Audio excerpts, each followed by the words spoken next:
یہ جو پوائنٹ ہے نا، یہ شہباز شریف صاحب کا ڈائریکٹ اٹیک تھا مفتاح اسماعیل کے اوپر، شاہد خاقان عباسی کے اوپر، پھر سمدی ہوتا ہے۔ عمران خان کو کہہ دیا گیا ہے کہ آپ کے پاس عید الاضحیٰ تک کا وقت ہے، ملک سے باہر چلے جائیں۔ عمران خان صاحب کے سابقہ پرنسپل سیکرٹری وہ جناب لاپتہ ہو گئے ہیں۔ یہ پلان پہلے سے بن چکا تھا کہ عمران خان پر کاٹا ڈالنا ہے، باہر میرے کو گالاں پوا لو، اندر جا کے میرے کو مذاکرات کروا لو۔ یہی تو کمال ہے میرے کپتان کا۔ اے خان جی 2017-2018 میں جب نواز شریف پہ کاٹا ڈالا ہوا تھا تو آپ پٹھی چھلانگے مارتے تھے، اس وقت آپ کو یوں پکڑ کے کاٹے ڈالے جاتے تھے، یوں کر کے آپ تھے وہ پینسل، کالی سیاہی آپ تھے اس کے اندر۔ السلام علیکم ناظرین، میں ہوں منصور علی خان، اپنے ڈیجیٹل چینل کے اوپر آپ کو خوش آمدید کہوں گا۔ واپسی ہو گئی ہے جناب، پاکستان میں واپسی ہو گئی۔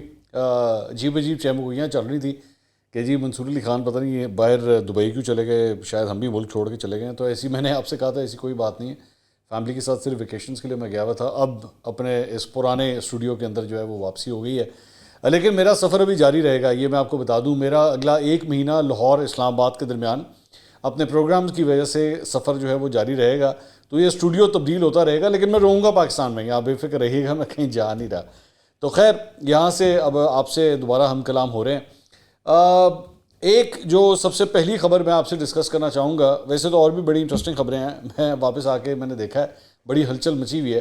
ویسے تو آپ کے ساتھ رابطہ رہا، آپ کے ساتھ ویلاگز بھی آپ کے ساتھ شیئر کرتے رہے، لیکن ایک جو بڑی انٹرسٹنگ خبر ہے وہ مسلم لیگ نون کے حوالے سے ہے۔ جنرل کونسل کا جناب اس کے اندر اجلاس ہوا آج، اور اس میں پارٹی کی اعلیٰ قیادت نے شرکت کی۔ آج انٹرا پارٹیوں کے الیکشنز ایک قسم کے تھے۔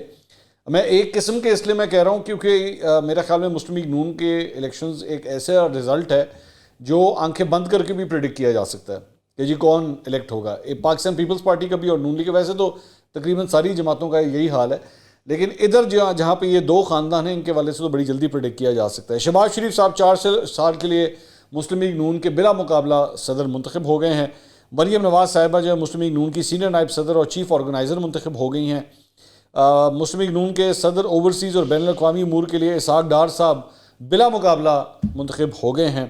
اسحاق ڈار صاحب مسلم لیگ نون کے سیکرٹری فائنانس بھی منتخب ہوئے ہیں جناب۔ احسن اقبال صاحب مسلم لیگ نون کے سیکرٹری جنرل منتخب ہوئے ہیں، پہلے بھی وہی سیکرٹری جنرل تھے۔ عطا اللہ تارڑ صاحب مسلم لیگ نون کے ڈپٹی سیکرٹری جنرل منتخب ہوئے ہیں، پہلے بھی وہی تھے۔ مریم اورنگزیب صاحبہ سیکرٹری اطلاعات منتخب ہوئی ہیں، پہلے بھی وہی تھیں۔ تو ہارڈلی کوئی تبدیلی آئی۔ البتہ ایک تبدیلی جو بڑی واضح تھی وہ یہ تھی کہ اس مرتبہ شاہد خاقان عباسی صاحب، ان کو کوئی عہدہ نہیں مل سکا۔ اس سے پہلے وہ سینئر وائس پریزیڈنٹ تھے، وہ اور مریم نواز جو ہے وہ ایک ہی عہدے کے اوپر تھے، لیکن انہوں نے پھر خود ہی اس عہدے سے ریزائن بھی کر دیا تھا شاہد خاقان عباسی نے۔ تو اس مرتبہ اب یہ جو انٹرا پارٹی الیکشنز ہوئے ہیں اس میں ان کو کوئی عہدہ نہیں دیا گیا۔ اس کا مطلب ہے 2-3 اس کی باتیں جو ہیں وہ کلیئر ہوتی ہیں کہ ایک تو شاہد خاقان عباسی کے ساتھ پیچ اپ کا کوئی کسی قسم کا کوئی ارادہ نہیں ہے۔ دوسرا، اس ساری چیز کے دوران جو خطاب کیے گئے ہیں وہ بڑے معنی خیز ہیں، اور میں آپ کو بتاتا ہوں وہ کیوں معنی خیز ہیں۔ ایک تو مریم نواز نے جو جنرل کونسل سے خطاب کیا، اس میں انہوں نے کہا جی جب حکومت سنبھالی تو حکومت ڈیفالٹ کے دہانے پر تھا، مشکل ترین حالات کے باوجود وزیر خزانہ اسحاق ڈار نے پاکستان کی معیشت کو چلایا، میں نے جلایا بول دیا غلطی سے، سوری، چلایا۔ شہباز شریف نے ہمیشہ محمد نواز شریف کو اپنا صدر مانا ہے۔ شہباز شریف نے کوئی بھی فیصلہ نواز شریف کے مشورے کے بغیر نہیں کیا۔ میں کبھی تقریر کے دوران جذباتی ہو جاتی ہوں تو نواز شریف کا میسج آ جاتا ہے، بیٹا آرام سے، کوئی نہیں کہہ سکتا کہ نواز شریف نے جلاؤ گھراؤ کی کبھی ترغیب دی ہو۔ تبدیلیاں لانے والے جہاں سے آئے تھے وہیں چلے گئے ہیں۔ سو بیسکلی اسحاق ڈار صاحب جو ہیں وہ ان کو کافی سپورٹ کیا گیا ہے، ٹھیک ہے، مطلب مریم نواز کی جانب سے۔ اب آگے ذرا شہباز شریف صاحب نے جو خطاب کیا ذرا اس کو بھی سن لے۔ انہوں نے کہا میں نے جنرل کونسل کا اجلاس کئی بار مؤخر کروایا، میں اس انتظار میں تھا کہ نواز شریف پاکستان آئے اور میں یہ ذمہ داری ان کے حوالے کروں۔ الیکشن کمیشن کی تلوار لٹک رہی تھی، اس لیے آج یہ اجلاس منعقد کیا گیا۔ اچھا، ویسے یہ جو پوائنٹ ہے نا یہ شہباز شریف صاحب کا کہ جی میں انتظار کر رہا تھا نواز شریف صاحب واپس آئیں، تو مطلب اگر وہ بندہ پاکستان میں نہ ہو تو وہ الیکٹ نہیں ہو سکتا۔ میرے نہیں خیال اس قسم کا کوئی چکر ہے۔ نواز شریف صاحب تو اس سے پہلے بھی کئی دفعہ باہر رہ چکے ہیں، تو اس میں ایسی کون سی بات تھی؟ تو یہ وجہ نہیں ہو سکتی کہ اس وجہ سے نواز شریف صاحب، وہ اصل وجہ یہ ہے کہ باہر ہے، ابھی بھی ان کے اوپر باہر ہے، پابندی ابھی بھی ہے، قانونی طور پہ ان کے اوپر ابھی بھی پابندی ہے۔ انہوں نے کہا جو لوگ اسحاق ڈار صاحب کی ٹانگیں کھینچنے کے لیے باتیں کر رہے ہیں پارٹی کے اندر، ان کو پارٹی میں رہنے کا کوئی حق نہیں ہے بالکل۔ سو یہ بیسکلی ڈائریکٹ اٹیک تھا مفتاح اسماعیل کے اوپر، شاہد خاقان عباسی کے اوپر، یہ ڈائریکٹلی ادھر مخاطب تھے یہ۔ سو اب آپ کو اندازہ ہو رہا ہے کہ مریم نواز بھی جو ہے وہ اسحاق ڈار کی تعریفیں کر رہی تھیں، اور ادھر شہباز شریف صاحب نے بھی تو ڈائریکٹلی کہہ دیا کہ جی جو ان کی ٹانگیں کھینچے گا وہ پارٹی میں نہیں ہے. اچھا انٹرسٹنگ بات یہ ہے کہ آپ نے جب خود مفتاح اسماعیل کو فائنانس منسٹر بنایا ہوا تھا تو آپ سمیت مریم نواز سمیت اور دیگر لوگوں کے سمیت سب لوگ مفتاح اسماعیل کی ٹانگیں کھینچ رہے تھے. تو ان کی ٹانگیں کھینچی جائیں تو صحیح, اسحاق ڈار کی ٹانگ کوئی نہ کھینچے. کاش یہ ڈیفنس آپ نے اس وقت مفتاح اسماعیل کو بھی دیا ہوتا کہ جی یہ ہمارا وزیر خزانہ ہے, اس کے بارے میں کوئی ایسی بات نہیں ہو. لیکن آبویسلی دوبارہ وہی بات آتی ہے نا کہ پھر سمدھی ہوتا ہے, خاندان پھر خاندان ہے, خون پھر اپنا خون ہے, ظاہری بات ہے وہ بیچ میں آ ہی جاتا ہے. تو حقیقت ہے کہ مسلم لیگ نون کے اندر دیگر لوگوں کو یہ سہولیات نہیں میسر ہوں گی, چاہے جو مرضی ہو جائے. جو اگر آپ کا ایک بلڈ ریلیشن کسی سے بن جاتا ہے تو پھر وہ اس کو فوقیت حاصل رہے گی. آگے انہوں نے کہا جی دن رات محنت ہو رہی ہے پاگلوں کی طرح, انہوں نے اپنی صحت خراب کر لی اور جناب ان پر باتیں اور تانے کیے جائیں. سو اسحاق ڈار صاحب کا ڈیفنس. آئی ایم ایف کے ساتھ آج بھی سینگ پھنسے ہوئے ہیں. آئی ایم ایف کی شرائط پوری کرنے کے لیے ہم الٹے سیدھے تک ہو گئے ہیں. آپ دعا کریں کہ ہمارا معاہدہ ہو جائے, نواز شریف آئیں, اگلا انتخاب لڑیں اور چوتھی بار ملک کے وزیر اعظم بنیں. نواز شریف ملک کی قسمت بدلیں گے, یہ میرا ایمان ہے. تو دوسرا جو اس ساری چیز کے اندر اینگل ہے, مریم سے تو آبویسلی مریم نواز صاحبہ سے تو آپ ایکسپیکٹ کرتے ہیں کیونکہ ظاہری بات ہے ان کے والد ہیں, لیکن شہباز شریف صاحب نے بھی ٹوٹلی اپنے بھائی کو ہی ڈیفینڈ کیا اس کے اندر بھی کہ جی نواز شریف ہی نواز شریف ہیں, نواز شریف آ جائیں تو وہ آ کے وزیر اعظم بن جائیں, جبکہ یہ آلریڈی ایک سٹنگ پرائم منسٹر ہیں اور یہ وہ اس قسم کی بات کہہ رہے ہیں. خواجہ آصف صاحب نے سما کے اوپر جو ہے منیب فاروق صاحب کا شو, میرے سوال آج اس کا پہلا شو تھا, وہی جو میرا شو ہوتا تھا, منیب صاحب نے آج اس کا پہلا اپنا شو جو ہے وہ سٹارٹ کیا ہے. خواجہ آصف صاحب اس کے اندر آئے ہوئے تھے. انہوں نے کہا مفتاح اسماعیل جس طرح پارٹی کو پارٹی کے اندر رہ کر تنقید کر رہے ہیں, اس کے بعد جو میاں شہباز شریف نے کہا ہے وہ تنگ آمد بجنگ آمد ہے, یہی ہونا تھا اوبیسلی. انہوں نے کہا اگر کوئی مسئلہ ہے تو جماعت کے اندر آ کر بیان کریں, اس طرح باہر بیٹھ کر فائرنگ کرنے کا کوئی فائدہ نہیں ہے. میری بہت سی باتیں پارٹی سے تسلیم نہیں کرتی, ان کو دل سے نہیں لگانا چاہیے. جماعتوں پر اچھے برے وقت آتے رہتے ہیں. شاہد خاقان عباسی نے مشکل وقت میں نواز شریف کا ساتھ دیا ہے.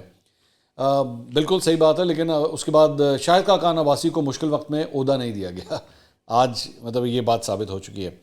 اچھا اس کے علاوہ ایک اور جو اچھی خبر ہے پاکستان کے لیے, پتہ نہیں اس کو بھی مجھے ویسے شرم آتی ہے اس کو کہتے ہوئے کہ یہ اچھی خبر ہے, وہ یہ ہے کہ جناب چین نے ہمیں $1 ارب دے دیا ہے. آئی ایم ایف کے ساتھ ہمارے مذاکرات اسی لیے چل رہے تھے.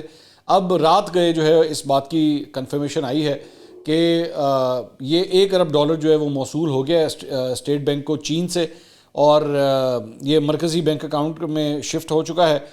چین کی جانب سے ملنے والے $1 ارب کمرشل قرضہ ہے, یہ قرضے کی مد میں ملے ہیں, ذہن میں رکھیے گا. اور پاکستان نے رواں ہفتے چین کو پیشگی ادائیگی کی تھی. چین پاکستان کو یہ رقم واپس کر رہا ہے. چین سے $1 ارب موصول ہونے کے بعد پاکستان کی زر مبادلہ کے ذخائر میں اضافہ ہو گیا ہے. تو ایک یہ خبر ہے. لیکن دوسری جانب مہنگائی کے حوالے سے خبر یہ ہے جناب کہ مجموعی سطح اس کے اسٹیٹسٹکس آئے ہیں, 34.96% کے اوپر مہنگائی جو ہے وہ ابھی بھی برقرار ہے, اور رواں ہفتے 19 اشیاء ضروریات کی قیمتوں میں اضافہ ہوا ہے. سیاست کی طرف ذرا آ جائیں, میرے کپتان کے حوالے سے ذرا گفتگو کر لیں. وہ یہ ہے کہ جناب سینئر صحافی ہارون رشید صاحب نے ایک دعویٰ کیا ہے, اور ان کا دعویٰ یہ ہے کہ عمران خان کو کہہ دیا گیا ہے کہ آپ کے پاس عید الاضحیٰ تک کا وقت ہے, ملک سے باہر چلے جائیں. لیکن ان کا خیال ہے, ہارون رشید صاحب کا یہ خیال ہے کہ وہ جیل جانا پسند کریں گے لیکن ملک چھوڑ کے نہیں جائیں گے. یہ بات تو خیر میں نے پہلے بھی آپ سے میں نے بھی کہی تھی کہ جب میری خان صاحب سے ملاقات ہوئی تھی اور جو میری گفتگو ہوئی تھی اس وقت ویسے انہوں نے اس وقت تک مجھے کہا تھا کہ جی مجھے ایسی کوئی بات نہیں کہی گئی کہ جی آپ ملک چھوڑ کے چلے جائیں. لیکن ہارون رشید صاحب یہ خبر دے رہے ہیں کہ عمران خان صاحب کو یہ کہا گیا. اب موسٹ پروبیبلی یہ میں ازیوم کر رہا ہوں کہ جنہوں نے کہا ہوگا عمران خان صاحب کو کہ آپ ملک سے باہر چلے جائیں, مجھے پورا یقین ہے کہ انہوں نے تو ہارون رشید صاحب کو نہیں کہا ہوگا کہ اسی عمران خان نے آیا کیا ہے. تو پھر دوسرا سورس عمران خان صاحب خود بنتے ہوں گے, ظاہری بات ہے. ایک نے کہا ایک نے سنا. تو ان کے بارے میں کہا جاتا ہے ویسے کہ ہارون رشید صاحب جو ہیں وہ عمران خان صاحب کے کافی قریبی ہیں. So I take his word for that, even though Haroon Rashid sahab کی ماضی کی چند خبریں جو ہیں وہ غلط بھی ثابت ہوئی بھی ہیں. لیکن چلیں میرے سینئر ہیں, میں ان کی بات کو آن دا فیس ویلیو ہوئی میں ایکسیپٹ کر لیتا ہوں. اچھا جی, اس کے علاوہ ایک اور واقعہ جو پیش آیا وہ یہ تھا کہ سابق گورنر پنجاب اور پاکستان پیپلز پارٹی کے رہنما لطیف کھوسا کے گھر پر فائرنگ کا مقدمہ جو ہے وہ درج ہوا ہے. فائرنگ کا واقعہ پیش آیا تھا, اب یہ مقدمہ درج ہو گیا ہے. نامعلوم افراد کے خلاف یہ مقدمہ جو ہے وہ درج ہوا ہے. ڈیفنس کے تھانے میں ASI نیاز احمد کی مدیریت میں یہ مقدمہ درج ہوا ہے. ان کے گھر کے دروازے اور گاڑی کو نقصان پہنچا ہے اس فائرنگ کے نتیجے میں. کس نے فائرنگ کی ہے ابھی تک یہ ڈیٹیلز جو ہیں وہ سامنے نہیں آئی ہیں. ایک اور عمران خان صاحب کے لیے پریشان کن خبر کہ عمران خان صاحب کے سابقہ پرنسپل سیکرٹری جب عمران خان صاحب پرائم منسٹر ہوا کرتے تھے اعظم خان، وہ جناب لاپتہ ہو گئے ہیں. اچھا اب عمران خان، یہ اعظم خان صاحب کے بارے میں تو یہ بتایا گیا تھا کہ بیسکلی یہ باہر کسی عہدے کے اوپر چلے گئے ہیں، ورلڈ بینک کی آواز آئی تھی کہ یہ وہاں پہ چلے گئے ہیں، لیکن اب پتہ لگا ہے کہ وہ پاکستان سے لاپتہ ہو گئے ہیں اور اہل خانہ کی مدیت میں اسلام آباد کے تھانہ کوثار میں ان کی گمشدگی کا مقدمہ اب درج کر لیا گیا ہے. ان کی گمشدگی کا مقدمہ بھتیجے کی مدیت میں تھانہ کوثار میں جو ہے وہ اغوا کا مقدمہ جو ہے وہ درج کیا گیا ہے.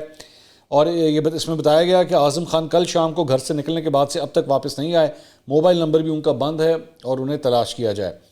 تو اب اعظم خان صاحب جو ہے نا، یہ ذرا تھوڑا سا میں صرف آپ کو ان کا بیک گراؤنڈ بتا دوں. اعظم خان صاحب جو ہے وہ عمران خان صاحب کا سایہ تھے، اس حد تک سایہ تھے کہ اعظم خان صاحب دو لوگوں کے حوالے سے بڑی ان کی امپورٹنس جو ہے وہ سمجھی جاتی ہے، بڑا رول انہوں نے پلے کیا. ایک جہانگیر ترین صاحب جو ہیں وہ اپنی ناراضگی جو عمران خان صاحب سے ہوئی اور دوریاں جو پیدا ہوئیں اس میں وہ اعظم خان صاحب کے رول کو بڑی امپورٹنس دیتے ہیں کہ یہ انہوں نے بڑا اہم کردار ادا کیا تھا مجھے عمران خان سے دور کرنے کے لیے. دوسری چیز، فردوس عاشق اوان صاحبہ کو جب فارغ کیا گیا تھا تو ان سے بھی استعفیٰ جو ہے وہ اعظم خان صاحب نے دلوایا تھا. تو بڑے بڑے لوگ جو ہیں پاکستان تحریک انصاف کے جو ہے وہ عمران خان صاحب تک پہنچنا ان کے لیے اس کا دروازہ جو ہے وہ وایا اعظم خان صاحب ہی جاتا تھا. تو اعظم خان صاحب کے جو ہے نا وہ بڑے پرانے تعلقات عمران خان صاحب کے ساتھ ہیں، بڑے گہرے تعلقات تھے. تو ان کا اس طرح لاپتہ ہونا جو ہے وہ بڑی پریشان کن بات ہے. اللہ کرے مطلب جلد جلد پتہ لگے وہ کدھر ہیں. یہ بہت زیادہ رواج شروع ہو گیا پاکستان کے اندر کہ لوگوں کا پتہ ہی نہیں لگتا، لوگ غائب ہو جاتے ہیں، کدھر جاتے ہیں، کون لے کے جاتا ہے، کچھ پتہ نہیں لگتا. اور پھر جب وہ واپس آتے ہیں تو وہ بتاتے بھی نہیں ہیں کہ ان کو کون لے کر گیا تھا. یہ بھی بڑی افسوسناک بات ہے. تو اللہ کرے اعظم خان صاحب، ہماری دعا ہے کہ خیر خیریت سے ہوں اور جلد از جلد جو ہے ان کا پتہ لگ جائے. البتہ یہ ایک ساتھ ہی ایک اور جو خبر ہے، 190 ملین پاؤنڈ کا جو سکینڈل ہے، جو بیسکلی القادر ٹرسٹ کا جو سکینڈل ہے جو عمران خان صاحب کے اور بشرا بی بی کے خلاف بنا ہوا ہے، اس میں اعظم خان صاحب کو جو ہے وہ 19 جون کو طلب کر لیا گیا ہے اور ان کو بلا لیا گیا ہے کہ جناب ذرا دفتر آ جائیں. تو اس سے پہلے اس میں لکھا گیا کہ جی 6 جون کو بھی طلب کیا گیا تھا لیکن وہ پیش نہیں ہوئے. نیب نوٹس میں اعظم خان کو کیس سے متعلق دستاویزات بھی ہمراہ لانے کی ہدایت کی گئی ہے اور کہا ہے کہ بطور گواہ نیب میں اپنا بیان ریکارڈ کرائیں، لیکن اب اعظم خان صاحب کا پتہ ہی نہیں ہے کہ وہ کدھر گئے ہیں. ادھر نیب راولپنڈی نے بشرا بی بی کو 22 جون کو دوبارہ طلب کر لیا ہے اور سمن میں کہا گیا ہے کہ بشرا بی بی کو 13 جون کو طلب کیا گیا تھا مگر وہ پیش نہیں ہوئی. نیب نے سمن میں بشرا بی بی کو القادر ٹرسٹ کے حوالے سے تمام دستاویزات لانے کا حکم جو ہے وہ دیا ہے. اچھا جی، اس کے علاوہ توشہ خانہ کیس میں نیب نے chairman P T I Imran Khan صاحب کو 21 جون کو دن 11 بجے انہوں نے بھی نیب میں طلب کر لیا گیا ہے اور انہیں بھی کہا گیا ہے کہ دستاویزات جو ہے وہ ساتھ لے کر آئیں. بطور وزیر اعظم انہیں 108 تحائف ملے، 58 تحائف انہوں نے حاصل کیے جو توشہ خانہ میں جمع نہیں کروائے گئے. تو اس سلسلے میں ان کو بھی جو ہے بلا لیا گیا. ثاقب بشیر صاحب جو سینئر جرنلسٹ ہیں، کورٹ رپورٹنگ کرتے ہیں، انہوں نے ایک ٹویٹ کیا ہے اس سلسلے میں کہ جی چیئرمین پی ٹی آئی کی 6 ضمانتوں کی درخواست پر 19 جون کو سماعت کے لیے اسلام آباد انتظامیہ نے سیشن کورٹ کو ایک دن کے لیے جوڈیشل کمپلیکس منتقل کرنے کی منظوری دے دی ہے. 6 مقدمات میں 9 مئی سے متعلقہ 3 مقدمات اور دفعہ 144 کی خلاف ورزی کا کیس، بغاوت اور اقدام قتل کا ایک کیس بھی اس میں شامل ہے. تو عمران خان صاحب کی 19 جون کو جو ہے وہ یہاں پہ بھی حاضری ہے، یعنی کہ پرسوں. تو پرسوں کا دن جو ہے وہ بڑا انٹرسٹنگ ہونے والا ہے. اچھا، اس کے علاوہ اینٹی کرپشن نے سابق وزیر حماد اظہر کے خلاف کروڑوں روپے کے کرپشن کے مقدمہ جو ہے وہ درج کر کے کارروائی کا آغاز کر دیا ہے.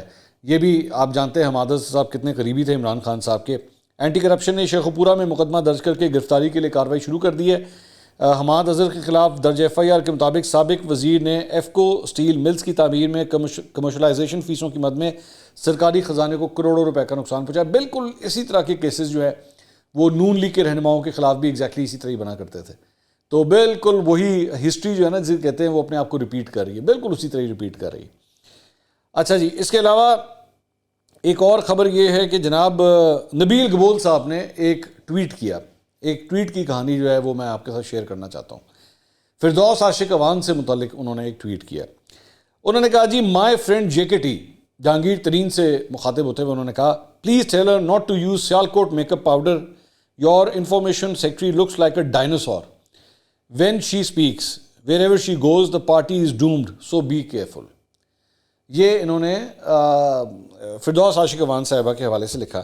اب نبیل گبول صاحب جو ہیں وہ میں حیران ہوں کہ پاکستان پیپلز پارٹی جیسی پارٹی کے اندر رہتے ہوئے ان کو آج تک یہ نہیں سمجھ آئی کہ ایک عورت سے آپ نے کس طرح مخاطب ہونا ہے, یا ایک عورت کے چہرے کے حوالے سے, اس کے میک اپ کے حوالے سے, یا اس قسم کے کامنٹس جو ہیں وہ کب آپ کو یہ سمجھ آئے گی, کب آپ کو پاکستان پیپلز پارٹی یہ سکھا سکے گی کہ when to keep your mouth shut, when to just zip off, کہ آپ عورتوں کے بناوٹ کے اوپر, ان کے چہرے کے اوپر اس قسم کے کامنٹس نہیں کر سکتے.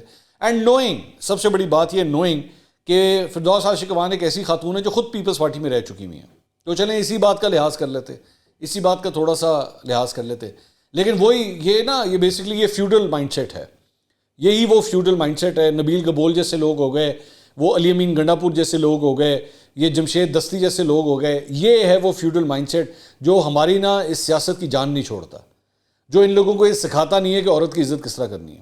بعد میں اس ٹویٹ کو ڈیلیٹ کر دیا گیا, لیکن میں ایکسپیکٹ کرتا ہوں, and this is directly towards Bilawal Bhutto, this is directly towards Bilawal Bhutto, Asifa Bhutto, Bakhtawar Bhutto. میں ان تینوں سے مخاطب ہوں اس ویڈیو کے اندر کہ اس شخص کو فون کر کے سمجھائیے کہ کب منہ کھولنا ہے اور کب منہ بند کرنا ہے, کہ آپ عورتوں کے بارے میں اس قسم کے کامنٹ نہیں کر سکتے. یہ محترمہ بے نظیر بھٹو کی پارٹی کے اندر اس قسم کی تربیت نہیں ہو سکتی. میں اچھی طرح جانتا ہوں کہ وہاں پہ کس طرح, اور خاص طور پہ آپ کے یہاں تو کلچر ہے کہ خواتین کو زیادہ پروموٹ کیا جاتا ہے. شہری نعمان ہو گئیں, شرمیرہ فاروقی ہو گئیں, شازیہ مری ہو گئیں, یہ ساری وہ خواتین ہیں جن کو آپ لوگوں نے پروموٹ کیا ہے. اب اسی طرح ان کے میک اپس کے حوالے سے اگر کوئی اس طرح کا کامنٹ کرے تو آپ لوگوں کو کیسا لگے گا؟ سمجھائیں نبیل گبول کو, اور اگر اور کچھ نہیں تو ایک شو کا نوٹس جاری کریں ان کو, تاکہ ان کو پتہ لگے انہوں نے کب کیا کامنٹ کرنا ہے. عمران خان صاحب نے جناب کل رات کو ایک خطاب کیا دوبارہ سے. ایک تو انہوں نے اس کے اندر یہ کہا, میں ذرا شیئر کرنا چاہوں گا. انہوں نے کہا یہ جو بنایا جا رہا ہے کہ 9 مئی کے بعد یہ ہوا ہے, یہ 9 مئی سے پہلے کا پلان ہے. میرے پر 140 FIR 9 مئی سے پہلے کٹ چکی تھی. یہ پلان پہلے سے بن چکا تھا کہ عمران خان پر کاٹا ڈالنا ہے. عمران خان نے واپس نہیں آنا, تحریک انصاف واپس آئے گی تو مائنس عمران خان آئے گی. یہ پلان پہلے کا بنا ہوا تھا. مذاکرات میں نے شروع سے کہا تھا کہ ہم تیار بیٹھے ہوئے ہیں. خان جی خدا دا واسطہ ہے یار, کوئی 2-4 ہری اور کچھ نہیں, پرانی اپنا کیسٹائیں کاٹ کے دیکھ لیا کرو ایک ہری کہ آپ مذاکرات کے حوالے سے کیا کہا کرتے تھے. ٹھیک ہے, یہ تو اب حالات بدل گئے, وقت بدل گیا. وہ جس طرح وہ ہے نا, وہ لڑکا وہ جو کرکٹ کے میدان میں جا کے وقت بدل گیا, حالات بدل گئے, سب کچھ بدل گیا, تو اب یہ بدل گیا تو اب آپ مذاکرات کرنا شروع ہو گئے, ورنہ آپ نہیں کر رہے تھے. خیر چلیں, اب آپ کو اگر آئی گئی ہے تو وہ تھانے دارہ تیری مہربانی تو انہوں مات ہی آپ کو کرواتی. میں اس کے صرف آپ کو پتہ ایک جوک ہے, ڈو ناٹ تھنک کہ میں کوئی ایونسو بات کر رہا ہوں. تو انہوں نے کہا کہ ان سے میں مذاکرات کے لیے تیار بیٹھا ہوں. جنرل باجوہ سے 2 دفعہ میں نے مذاکرات کی ہیں جی. میں اندر بیٹھ کے مذاکرات کرتا تھا, باہر بیٹھ کے میں میر جعفر میر صادق کر رہا ہوتا. یہی تو کمال ہے میرا کہ باہر میرے کو گالاں پوا لو تو اندر جا کے میرے کو مذاکرات کروا لو. کیسا ہے, ایسا ہو سکتا ہے کبھی؟ یہی تو کمال ہے میرے کپتان کا.